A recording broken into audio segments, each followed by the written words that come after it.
নমস্কার দর্শক বন্ধু, সকলকে স্বাগত। আপনারা জানেন সকলেই যে ভারতের পার্লামেন্টারি ইলেকশন, জেনারেল ইলেকশন 2024, অর্থাৎ বাংলায় বললে লোকসভা ভোট একদম দৌড় গোড়ায় এসে গেছে। আর মাত্র হয়তো কয়েক ঘন্টার মধ্যেই ভারতীয় নির্বাচন কমিশন তার যে প্রেস রিলিজ করে অ্যানাউন্সমেন্ট করে দেবে। আর এই অ্যানাউন্সমেন্টের পরেই নির্বাচন কমিশনের বিভিন্ন নিয়ম কানুন অ্যাপ্লিকেবল হয়ে যাবে এবং এই নির্বাচন প্রক্রিয়াটি সম্পূর্ণভাবে অবাধ এবং সুষ্ঠুভাবে সম্পন্ন করার জন্য তার যে টিম, তারা মাঠে নেমে পড়বে সেই প্রক্রিয়াটিকে সুষ্ঠুভাবে সম্পন্নের জন্যে। আর ভারতীয় সংবিধানের 324 ধারায় ইলেকশন কমিশনকে ফ্রি এবং ফেয়ার ইলেকশন, বিশেষ করে লোকসভা এবং রাজ্য বিধানসভাগুলোতে পরিচালনা করার জন্য পাওয়ার দেয়া রয়েছে। সেই অনুসারেই নির্বাচন কমিশন তার ক্রিয়াকলাপ সম্পন্ন করে থাকে এবং যত দিন যাচ্ছে তত আরও বিধিনিষেধ আরও পড়ছে। কিন্তু এই নির্বাচন ঘোষণা এবং নির্বাচন সম্পন্ন হওয়ার মধ্যে যে সমস্ত ক্রিয়াকলাপগুলো, পদ্ধতিগুলো অনুসরণ করা হয়, তার পেছনে বেশ কিছু আইন, রুলস, সাংবিধানিক ব্যাকআপ যেমন রয়েছে, কিছু কোড অফ কন্ডাক্ট রয়েছে এবং এর জন্যে একটা ধারাবাহিক কর্মকাণ্ডও কিন্তু রয়েছে। আর এই সবটা নিয়ে যদি একটা সম্যক ধারণা না থাকে, তাহলে পারে যারা এই কাজের সাথে সংযুক্ত থাকবেন তাদের কাজ সঠিকভাবে সম্পন্ন করতে অনেকটাই হয়তো সমস্যা হতে পারে। বিভিন্ন যে সমস্ত অর্ডার বা রেগুলেশন বা এসওপি টাইম টু টাইম আসছে, সেগুলো তো অবশ্যই স্টাডি করতে হবে। পাশাপাশি একটা ওভারঅল আইডিয়াও পেতে হবে। সেই দিকে তাকিয়েই আমার এই ভিডিও, এবং যেহেতু এটা একটা বিশাল বড় কর্মকাণ্ড, একটা ভিডিওর মাধ্যমে সম্পূর্ণটাকে কখনোই তুলে ধরা সম্ভব না। আমি বেশ কিছু পার্টে এই ভিডিওগুলোকে নিয়ে আসব। তো প্রথমে আজকের যে ভিডিও, সেটার উপর যেটা থাকবে আমার, সেটা হচ্ছে যে এই ইলেকশন অ্যানাউন্সমেন্ট এবং তার সাথে সাথে কোন ক্রিয়াকলাপগুলো শুরু হয়ে যায়, সেখানে কি কি কাজ করতে হয়, কোন কোন টিম এখানে সংযুক্ত থাকে, এই সবটাই আমি এই ভিডিওয় আপনাদের সামনে তুলে ধরব। ভিডিওটি দেখতে থাকুন। আর সবাইকে অবশ্যই একটা অনুরোধ, ভিডিও যদি ভালো লাগে অবশ্যই লাইক করবেন, শেয়ার করবেন, আরও অন্যকে দেখার সুযোগ করে দেবেন। চলুন আলোচনায় প্রবেশ করি। আমরা জানি যে ভারতীয় নির্বাচন কমিশন সংবিধানের 324 ধারার পাশাপাশি আরও যে অ্যাক্ট এবং রুলসটাকে ফলো করে, সেটা হলো রিপ্রেজেন্টেশন অফ পিপলস অ্যাক্ট 1951, অর্থাৎ সংক্ষেপে আমরা বলি আরপি অ্যাক্ট 1951, এবং কন্ডাক্ট অফ ইলেকশন রুলস 1961। এই দুটোকে অনুসরণ করে এবং এই দুটোতে খুব বিস্তারিতভাবে সেকশন ধরে একদম ডিটেলস আলোচনা করা আছে বা উল্লেখ করা আছে কি কখন করতে হবে, করতে হবে না, এবং এর মধ্যে অনেকটাই স্ট্যাটিউটরি পার্টও আছে। তার জন্য বিভিন্ন স্ট্যাটিউটরি ফরম্যাট আছে যেগুলোকে আমরা চেঞ্জ করতে পারি না। তো এটার বেসে এবং কোড অফ কন্ডাক্ট, যেটাকে মডেল কোড অফ কন্ডাক্ট বা এমসিসি বলা হয়। তো এই নির্বাচনে নির্দিষ্ট যে আচরণ বিধি, এই সবগুলো তাল মিলিয়েই একত্রিত করে ইলেকশন প্রক্রিয়াটা চলে এবং সুষ্ঠুভাবে সম্পন্ন হয়। তো election commission section 14 RP act অনুসারে অ্যানাউন্সমেন্টের যে নোটিফিকেশনটা করবে, তার সাথে সাথে সেকশন 30 অনুসারে ডেটগুলোকে অ্যাপয়েন্ট করে দেয়। ডেটগুলো কি কি? যে নমিনেশন কবে থেকে নেওয়া হবে এবং তার 7 দিন, শেষ নমিনেশনের যে সময়সীমা 7 দিনের সময়সীমা, সেটা উল্লেখ থাকে। একই সঙ্গে স্ক্রুটনি থাকে তার পরের দিন, এবং স্ক্রুটনির পরের দিন থাকে হচ্ছে উইথড্রলের লাস্ট ডেট, এবং উইথড্রলের পর লাস্ট ডেটের পর থেকে অন্ততপক্ষে 14 দিনের একটা ব্যবধান রেখে ভোটের দিন ধার্য হয়। আর এই সমস্ত নির্ধারিত দিনগুলোতে যদি কোনো হলিডে থাকে, ছুটির দিন থাকে, তাহলে পরে তার পরের দিনটাই সেই নির্ধারিত দিন হিসাবে গ্রাহ্য হয়। পাশাপাশি ইলেকশন কমিশনের এই অ্যানাউন্সমেন্টের পর বিভিন্ন লোকসভা কেন্দ্রে রিটার্নিং অফিসাররা একটা নোটিফিকেশন করে নমিনেশন ইনভাইট করার। সেটা সেকশন 31 করা হয় এবং এখান থেকে শুরু হয়ে যায় সেই লোকসভা কেন্দ্রের নির্বাচনের মূল কর্মকাণ্ড। কিন্তু এই যে ধারাবাহিকতা, nomination, scrutiny, withdrawal, final list, এই সব ব্যাপারগুলো নিয়ে এটা একটা আলাদা ভিডিও তৈরি হবে, এখানে আমি সেটা আলোচনা করব না। পাশাপাশি আর একটা কাজ থাকে, সেটা হচ্ছে যে এই স্ট্যাটিউটরি পার্টের পাশাপাশি ভোট গ্রহণ কেন্দ্র যেগুলো থাকে, সেখানকার যে ইনফ্রাস্ট্রাকচার থাকে, যেগুলোকে এএমএফ বা ইএমএফ বলা হয়, অর্থাৎ assured minimum facility, extended minimum facilities ইত্যাদি বিভিন্ন টার্ম দেয়া থাকে। সোজা কথায় বলতে গেলে একটা ভোট গ্রহণ কেন্দ্রে ভোট গ্রহণের দিন ভোট গ্রহণ প্রক্রিয়াকে সুষ্ঠুভাবে সম্পন্ন করার জন্য যা যা জিনিসের দরকার হতে পারে, সেগুলোই এইসবের মধ্যে থাকে, তারই অ্যারেঞ্জমেন্ট একটা চলে। এবং ভোট গ্রহণ,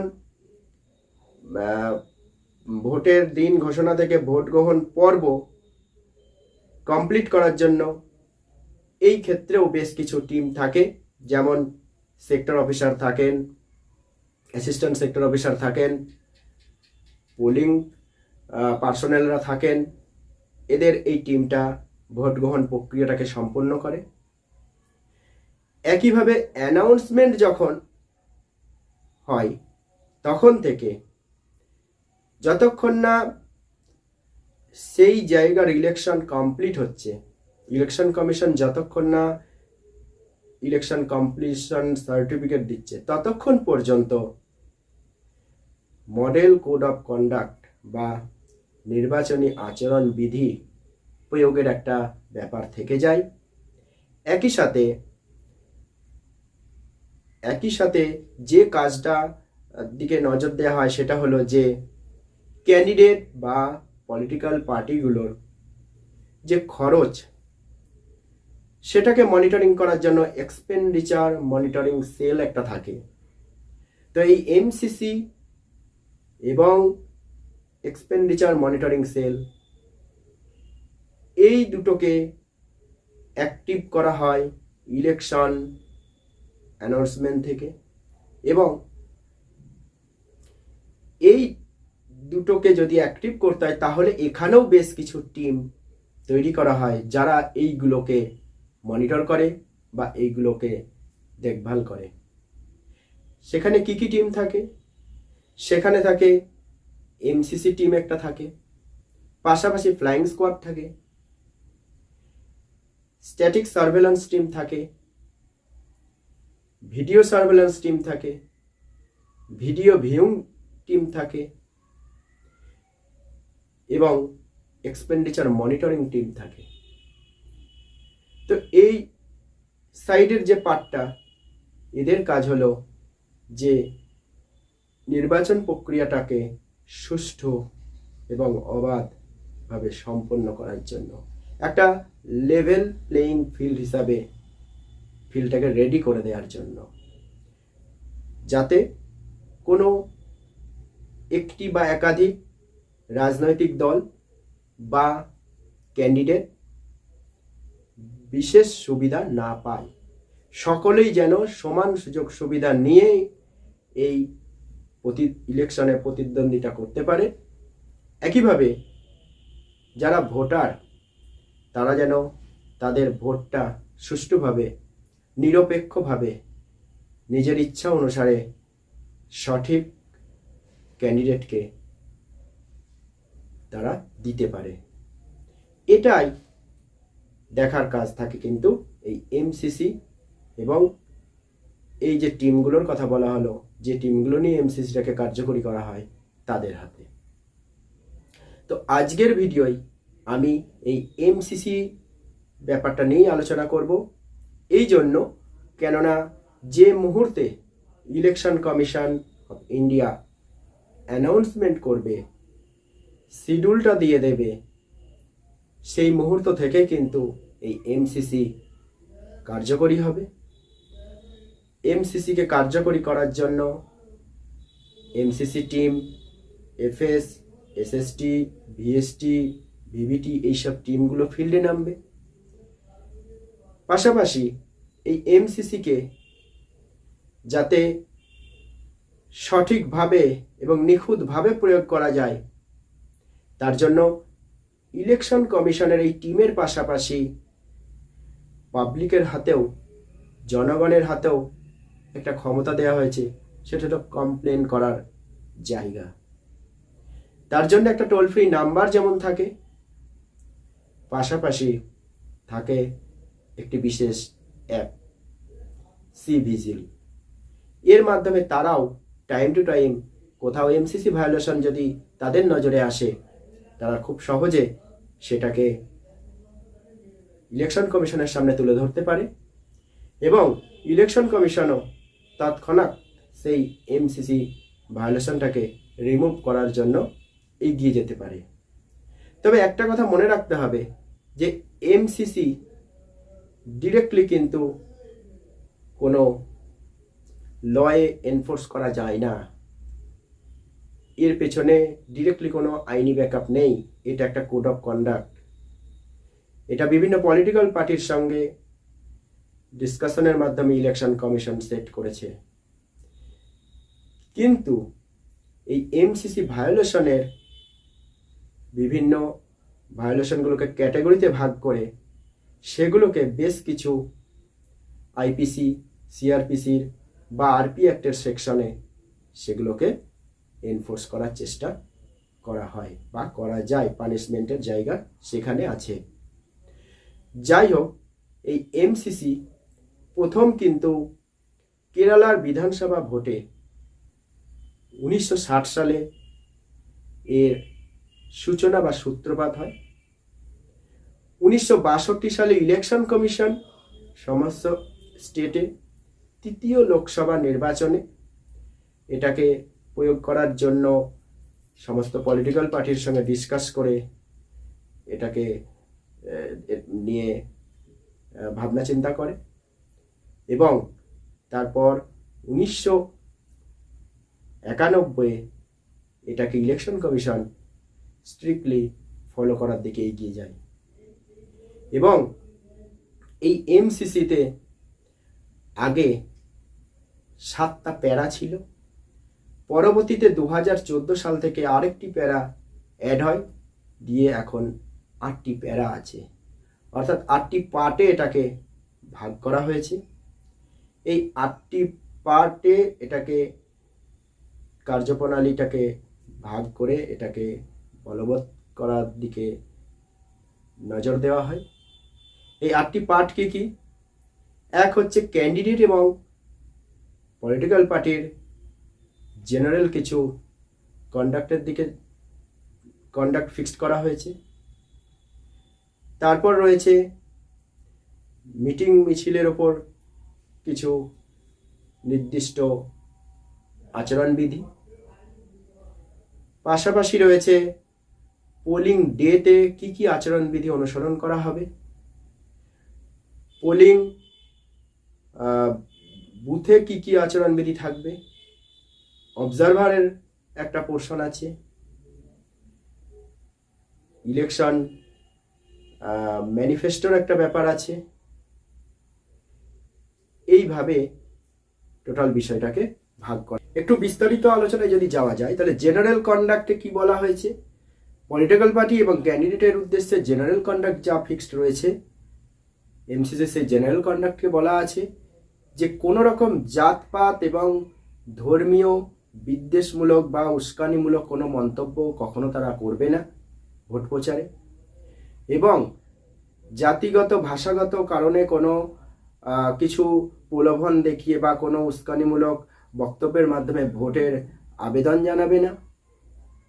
এবং একই সঙ্গে তারা যখন প্রচার করবে সেগুলোতে যেন বিরোধী কোনো ব্যক্তির রাজনৈতিক কর্মকাণ্ড ছাড়া বা কোনো রাজনৈতিক দলের কর্মকাণ্ড এবং তার অতীতের যে সমস্ত তার সাকসেস ফেলিওর সেগুলো ছাড়া কোনো ব্যক্তিগত কোনো ব্যক্তিকে যেন আক্রমণ না করা হয়, কোনো বিদ্বেষমূলক তা বক্তব্য কোনো ব্যক্তির বিরুদ্ধে প্রকাশ করা যাবে না, এবং যেগুলো প্রমাণিত নয় সেগুলোকে সেই ধরনের কোনো অভিযোগ এখানে তারা তুলে ধরতে পারবে না, তাহলে সেটা এমসিসি ভায়োলেশনের মধ্যে পড়বে।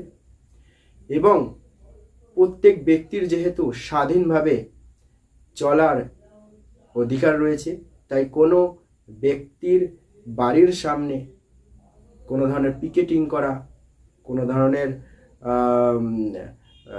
গোলযোগ সৃষ্টি করা এগুলো করা যাবে না, এবং কোনো অসাধু উপায়ে ভোট গ্রহণকে প্রভাবিত করা যাবে না বা ভোটারদেরকে প্রভাবিত করা যাবে না।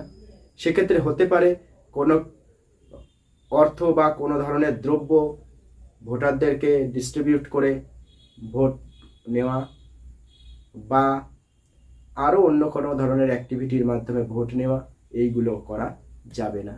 অর্থাৎ নিরপেক্ষভাবে তাদেরকে আচরণ করতে হবে ভোটারদের সাথে এবং ভোট গ্রহণ প্রক্রিয়াকে সম্পন্ন করার দিকে তাদেরকে সহযোগিতা করতে হবে। পাশাপাশি মিটিংয়ের ক্ষেত্রেও কিছু নিয়ম ধার্য রয়েছে।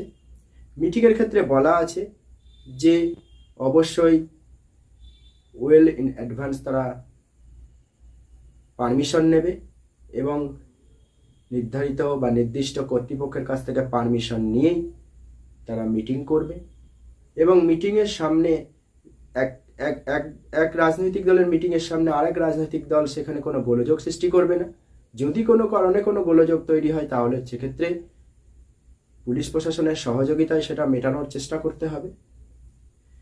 র্যালির ক্ষেত্রে বা প্রশাসনের ক্ষেত্রেও বেশ কিছু বিধিনিষেধ এমন আছে, সেক্ষেত্রে নির্ধারিত কর্তৃপক্ষের থেকে পারমিশন নিয়ে তবেই সেটাকে তারা পরিচালনা করতে পারবে। এবং এক্ষেত্রেও ট্রাফিকের যাতে সমস্যা না হয় সেদিকটা খেয়াল রাখতে হবে এবং প্রশাসনের সঙ্গে সহযোগিতা করে চলতে হবে। পোলিং ডেতে যেটা বলা আছে যে অবশ্যই ইলেকশন কমিশনের যে সমস্ত আধিকারিকরা থাকবে তাদের সাথে অফিসিয়ালসরা থাকবে তাদের সাথে সহযোগিতা করতে হবে, এবং একই সাথে তাদের যে সমস্ত ওয়ার্কাররা থাকবে তাদেরকে অথরাইজড ওয়ার্কারদের নির্দিষ্ট ব্যাজ এবং একই সঙ্গে আই কার্ড দিতে হবে। পাশাপাশি ভোটারদেরকে যদি কোনো ধরনের স্লিপ তারা ইস্যু করে সেই স্লিপে কোনো সিম্বল থাকবে না, কোনো ক্যান্ডিডেটের নাম থাকবে না, কোনো ছবি থাকবে না এবং কোনো ধরনের খাদ্যদ্রব্য, লিকার, এই ধরনের কোনো কিছু ডিস্ট্রিবিউট করা যাবে না। ভোটারদেরকে কোনো গাড়ি প্রোভাইড করে তারা ভোট কেন্দ্রে নিয়ে আসা, নিয়ে যাওয়া এগুলো করতে পারবে না। এই ধরনের বেশ কিছু বিধিনিষেধ রয়েছে। পাশাপাশি তাদের যে ক্যাম্পগুলো হবে, ক্যান্ডিডেটের যে ক্যাম্প থাকবে, সেগুলো খুব সিম্পল হবে। সেখানে কোনো সিম্বল, ফ্ল্যাগ ইত্যাদি ব্যানার এগুলো ইউজ হবে না এবং অযথা ভিড় সৃষ্টি করা যাবে না। কোনো কিছু বিতরণ ওখান থেকে করা যাবে না। পাশাপাশি পোলিং বুথের কি আছে, পোলিং বুথে যারা সেদিন প্রবেশ করবে তারা সবাই নির্দিষ্ট আই কার্ড নিয়ে বা ভ্যালিড পাস নিয়ে তারা যাতায়াত করবে। ভোটাররা জেনারেলি ভোট কার্ড বা আরও যে সমস্ত নথি রয়েছে অথরাইজড, সেগুলো ইউজ করবে। পাশাপাশি অবজারভার সেকশনে কি আছে, অবজারভার অবশ্যই ইলেকশন কমিশন এনগেজ করবে এবং অবজারভারের কাছে ক্যান্ডিডেট বা তার এজেন্টরা কোনো অভিযোগ থাকলে জানাতে পারে। যে পার্টি পাওয়ারে আছে সেই পার্টির ক্ষেত্রে বেশ কিছু বিধিনিষেধ দেওয়া আছে। তারা এই ইলেকশন ক্যাম্পেইনের সময় কখনোই অফিসিয়াল যে সমস্ত ভেহিকেল হোক, অফিসিয়াল যে সমস্ত মেশিনারি হোক, সেটাকে একসাথে মিশিয়ে ফেলতে পারবে না বা একসাথে ইউজ করতে পারবে না। অফিসিয়ালদেরও এক্ষেত্রে ইউজ করা যাবে না। পাশাপাশি বেশ কিছু স্কিম আছে, বেশ কিছু প্রজেক্ট আছে যেগুলো নতুন বা কিছু স্যাংশন, যেগুলো ভোটারদেরকে প্রভাবিত করতে পারে, সেগুলোকে অ্যানাউন্সমেন্ট করা যাবে না। যে সমস্ত কাজগুলো অলরেডি ফিল্ডে রয়েছে স্টার্টেড, সেগুলো করতে পারলেও যেগুলো ফিল্ডে এখনো নামেনি সেই ধরনের কাজ নতুন করে শুরু করা যাবে না, যা ভোটারদেরকে প্রভাবিত করতে পারে। এই ধরনের একগুচ্ছ বিধিনিষেধ কিন্তু পার্টি ইন পাওয়ার যারা রয়েছে তাদের ক্ষেত্রে রয়েছে। পাশাপাশি ইলেকশন ম্যানিফেস্টোর ওপরও একটা নতুন বিধিনিষেধ, এটা 2014-তে অ্যাড হয়েছে। এটা সুপ্রিম কোর্টের নির্দেশে ইলেকশন কমিশন এটাকে অ্যাড করেছে এবং এক্ষেত্রেও যেটা আছে যে ইলেকশন ম্যানিফেস্টোতে এমন কিছু অ্যানাউন্সমেন্ট থাকবে না বা প্রতিশ্রুতি থাকবে না যেটা বাস্তবে প্রয়োগ করা সম্ভব নয় এবং এটাও ইলেকশন কমিশনের থেকে ভেরিফাই করে নিতে হবে, তারপরেই পাবলিশ করা যাবে। এই গেল পলিটিক্যাল পার্টি এবং ক্যান্ডিডেটের উদ্দেশ্যে। পাশাপাশি আরও কিছু এমসিসির বিধিনিষেধ আছে। অ্যাকচুয়ালি এমসিসির সেকশনটা অনেকটাই বিস্তারিত এবং বিশদ, খুঁটিনাটি অনেক বিষয় এর মধ্যে আছে। এর মধ্যে আরও মূল বেশ কিছু ক্রিয়াকলাপ যেটা এমসিসি বললেই আমাদের চোখের সামনে চলে আসে, সেগুলো আমি তুলে ধরব। এমসিসি আমরা জানি যে মুহূর্তে election commission of India announcement করবে সাথে সাথে এমসিসি লাগু হবে। এই সময় যে এমসিসিটা লাগু হচ্ছে সেই এমসিসিতে প্রথম যে কাজগুলো ইলেকশন কমিশনের লোকদেরকে বা প্রশাসনকে করতে হয় সেটা হলো, এখানে 3টে টাইম স্লট ভাগ করা থাকে বা বাঁধা থাকে। একটা প্রথম 24 ঘন্টা, একটা প্রথম 48 ঘন্টা, একটা প্রথম 72 ঘন্টা। প্রথম 24 ঘন্টার মধ্যে নির্দেশ দেওয়া থাকে যে সমস্ত রকম সরকারি অফিস এবং তার যে প্রিমাইসেস অর্থাৎ গভর্নমেন্ট প্রপার্টি ডেফিনিশন এখানে বলা আছে যে একটা প্রিমাইসেস হবে বা প্লেস হবে যেখানে একটা গভর্নমেন্ট অফিস থাকবে বা একাধিক গভর্নমেন্ট অফিস থাকবে, তার যে কম্পাউন্ড থাকবে সেটা সহ সেই এরিয়াটা গভর্নমেন্ট প্রপার্টি। সেখানে প্রথম 24 ঘন্টার মধ্যে, অ্যানাউন্সমেন্টের প্রথম 24 ঘন্টার মধ্যে কোনো ধরনের রাজনৈতিক দলের বা কোনো ধরনের পোস্টার, ব্যানার, এগুলো ফ্ল্যাগ এগুলো থাকলে পারে, ওয়াল রাইটিং, স্টিকার, সেগুলোকে সেখান থেকে রিমুভ করে দিতে হবে। পাশাপাশি কোনো স্কিম হতে পারে যেখানে কোনো মিনিস্টারের ফটোগ্রাফ রয়েছে সেটাকেও সেখান থেকে কিন্তু, বা পলিটিশিয়ানের ফটোগ্রাফ রয়েছে সেটাও সেখান থেকে রিমুভ করে দিতে হবে। এটা গেল প্রথম ধাপ। দ্বিতীয় ধাপে থাকে 48 ঘন্টার মধ্যে সমস্ত পাবলিক প্লেস যেগুলো আছে সেখান থেকেও এই ধরনের যত flex, festoon, banner, cutout, hoarding, flag, wall writing থাকে সেগুলোকে রিমুভ করে দিতে হয়। এগুলোর ক্ষেত্রে কোনো ধরনের পারমিশন, কোনো ধরনের এনওসি এসব কাজ করে না। গভর্নমেন্ট অফিস, গভর্নমেন্ট প্রিমাইসেস এবং পাবলিক প্লেস এগুলোকে এই নির্ধারিত যে টাইম শিডিউল দুটো রয়েছে 24 ঘন্টা এবং 48 ঘন্টা যথাক্রমে, সেখান থেকে রিমুভ করে দিতে হবে। এরপরে চলে আসছে 72 ঘন্টা। 72 ঘন্টার মধ্যে যেটা হয় কি, প্রাইভেট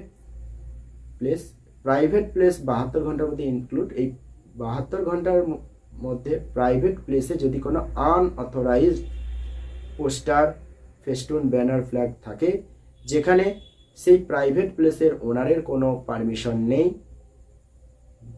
বা তার অবজেকশন রয়েছে, তাহলে সেই জায়গাটা ডিফেসমেন্টটা রিমুভ করতে হবে। জেনারেলি এটা কমপ্লেন বেসিসেই এগোনো হয়।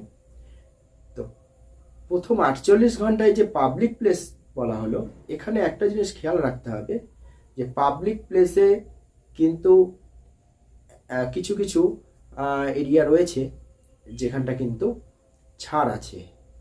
সেটা কি কি?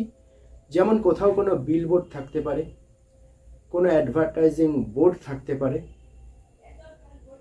যেটা হয়তো রেন্ট দেওয়া হয় বা লিজে কোনো এজেন্সিকে দেওয়া আছে, তারা সেটাকে রেন্টে সেখানে কোনো অ্যাডভার্টাইজিং গুলো করে। এক্ষেত্রে কিন্তু সেগুলো ছাড় আছে। সেখানে যেটা হবে সেটা হচ্ছে যে কোনো দেখা গেল মিউনিসিপ্যাল বা লোকাল বডি হয়তো সেই প্রিমাইসেসের অধিকারী, এবং সেই প্রিমাইসেস যেহেতু সেই লোকাল বডির রয়েছে, সেই লোকাল বডি হয়তো কোনো এজেন্সিকে, অ্যাডভার্টাইজিং এজেন্সিকে লিজ দিয়ে দিয়েছে, তাহলে পরে ডিস্ট্রিক্ট ইলেকশন অফিসার মনে করলে সেই জায়গাটি কিন্তু ইকুয়ালভাবে সমস্ত পলিটিক্যাল পার্টির জন্যে, যাতে তার পলিটিক্যাল পার্টির বিভিন্ন অ্যাডভার্টাইজ ওখানে হয়, সেটার ব্যবস্থা করতে পারে। একই সাথে যে কোনো এরকম পাবলিক প্লেস যেগুলো এই ধরনের অ্যাডভার্টাইজিং পারপাসে ইউজ করা হচ্ছে, সেগুলোতে সব ক্ষেত্রে ওই একটাই ব্যাপার খেয়াল রাখতে হবে যে কোনো মনোপোলাইজ যেন না হয়, কোনো একটা পলিটিক্যাল পার্টির জন্য যেন টোটাল জায়গাটা ইউজ না হয়, সবাই যেন ইকুয়াল চান্স পায় তাদের অ্যাডভার্টাইজিং করার জন্য।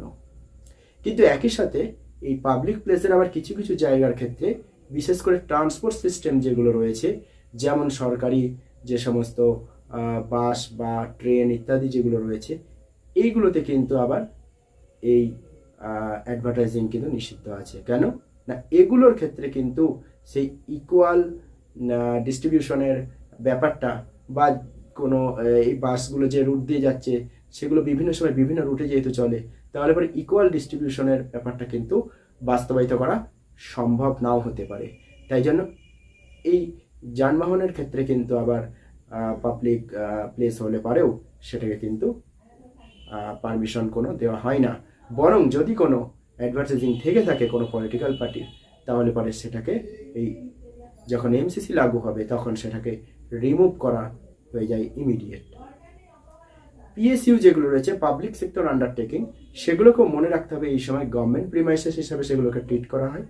গভর্নমেন্ট প্রিমাইসেস হিসাবে ট্রিট করে সেগুলোকে কিন্তু যত ধরনের ডিফেসমেন্ট থাকে, এই ধরনের আনঅথরাইজ, সেগুলোকে রিমুভ করে দেওয়া হয়। একই সাথে এই পিএসইউর ক্ষেত্রে কিন্তু তাদের যদি বিলবোর্ড থাকে, তাদের যদি কোনো এরকম প্লেস থাকে যেগুলো কোনো অ্যাডভার্টাইজিং এজেন্সিকে দেওয়া আছে, এবং সেখানে তাদের সঙ্গে কোনো এগ্রিমেন্ট থাকতে পারে, নাও থাকতে পারে, তবু কিন্তু সেটা কমার্শিয়াল পারপাস ছাড়া সেখানে কিন্তু পরিষ্কার উল্লেখ থাকবে যে কোনো ধরনের পলিটিক্যাল অ্যাডভার্টাইজমেন্ট কিন্তু সেই বিলবোর্ডগুলোতে হবে না। এইটি হলো মোটামুটি 24, 48 এবং 72 ঘন্টার কর্মসূচি।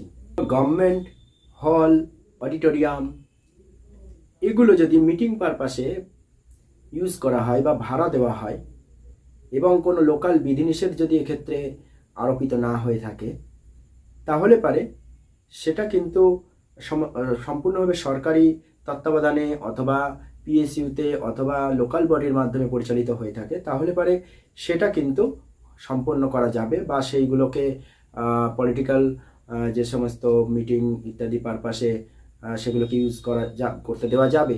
কিন্তু সেক্ষেত্রেও মনোপোলাইজ বা একচেটিয়াভাবে ব্যবহার করতে দেওয়া যাবে না। বিভিন্ন পলিটিক্যাল পার্টিকে সমানভাবে অপরচুনিটি দিতে হবে সেখানে তাদের প্রোগ্রাম করার, এবং প্রোগ্রাম হওয়ার পরে কোনো ধরনের ডিফেসমেন্ট কিন্তু থাকবে না সেখানে। তবে এক্ষেত্রে উল্লেখ্য যে এডুকেশনাল ইনস্টিটিউশন যেগুলো আছে, স্কুল কলেজ ইত্যাদি যেগুলো রয়েছে শিক্ষা প্রতিষ্ঠান, সেগুলো প্রাইভেট হতে পারে, গভর্নমেন্ট হতে পারে, গভর্নমেন্ট এইডেড হতে পারে, এগুলোতে কিন্তু কোনো মিটিং মিছিল ইত্যাদি হবে না, যেটা আগে হতো এনওসির মাধ্যমে। সেটা কিন্তু নতুন যে নিয়ম আছে 2023 অক্টোবরে, সেই নিয়মে কিন্তু বা এসওপিতে কিন্তু বাদ দেওয়া হয়েছে।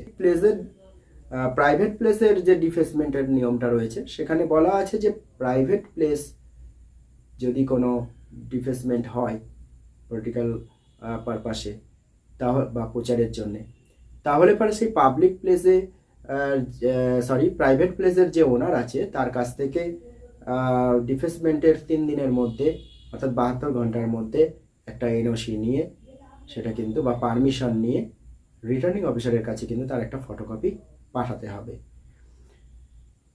এবার যদি দেখা গেল যে কোনো এলাকায় যে লোকাল ল রয়েছে বা লোকাল যে নিয়ম রয়েছে সেই অনুসারে দেখা গেল যে সেখানে বা কোনো স্টেটে হয়তো নিয়ম রয়েছে যে এই ধরনের প্রাইভেট প্রপার্টিতে কোনো ধরনের ডিফেসমেন্ট করা যাবে না, তাহলে পরে কিন্তু সেই নিয়মটাই কার্যকরী হবে। অর্থাৎ এক্ষেত্রে কোনো পারমিশনের জায়গা বা এনওসির জায়গা রয়েছে না, সেখানে কোনো ধরনের ডিফেসমেন্ট অ্যাপ্লিকেবল হবে না, লোকাল আইনটা এখানে স্ট্রিক্টলি অ্যাপ্লিকেবল থাকবে। ভেহিকেলের ক্ষেত্রে, প্রাইভেট ভেহিকেলের ক্ষেত্রে অবশ্যই স্টিকার, ফ্ল্যাগ ইত্যাদি ইউজ করা যাবে, কিন্তু সেটা লিমিটেড এবং সেটা সেইভাবেই ইউজ হবে যাতে অন্য জনের বাধা সৃষ্টি না করে বা অসুবিধা সৃষ্টি না করে।